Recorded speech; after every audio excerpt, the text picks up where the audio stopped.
গায়ের রং কালো, চোখের রং নীল। ফেরেশতা দুইটা আসবে, এসে ত্রাস সৃষ্টি করবে, এসে বলবে, বল তোর রবের নাম কি? মার রব্বুক।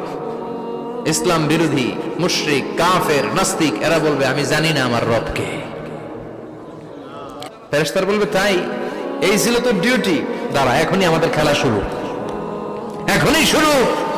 ফায়ুতরাকু বিমাতারিকা মিন হাদিদ, লোহার একটা হাতুড়ি দিয়ে মাথা থেকে পা পর্যন্ত পিটানো হবে, পিটিয়ে ওর গোশতের হাড্ডিগুলোকে থেতলে ফেলা হবে। ওয়ায়ুকালু লিল আরদি ইলতাইমি, কবরের দুই পাশের মাটিরে বলা হবে, এবারে দুই দিক থেকে তোরা চাপ দে। চাপ দেয়া হবে, ধাক্কাধাক্কি করেও সে সুবিধা করতে পারবে না। মাটি আস্তে আস্তে আস্তে আস্তে দেহের দুই দিকে লেগে এমন জোরে দুইটা চাপ দিবে, ফাতাখতালিফা আদলাউহু, তার ডান পাশের পাজরের হাড্ডি বাম দিকে ঢুকে যাবে। এই জন্য মাঝে মাঝে কবরে যাবেন, কবরস্থানে দাঁড়িয়ে চিন্তা করবেন, এই জায়গায় আমারও আসতে হবে। দিন যাবে, রাত আসবে, বৃষ্টি হবে, শীত আসবে, কেউ আমার দেখতে আসবে না, একা থাকতে হবে।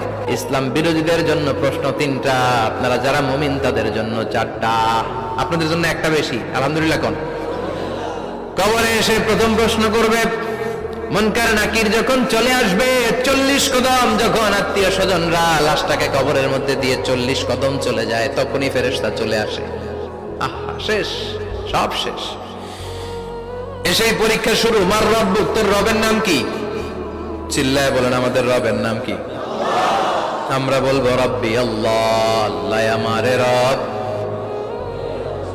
দমে দমে তনু মনে তারি অনুভব, পড়েন, আল্লাহ আমারে রব।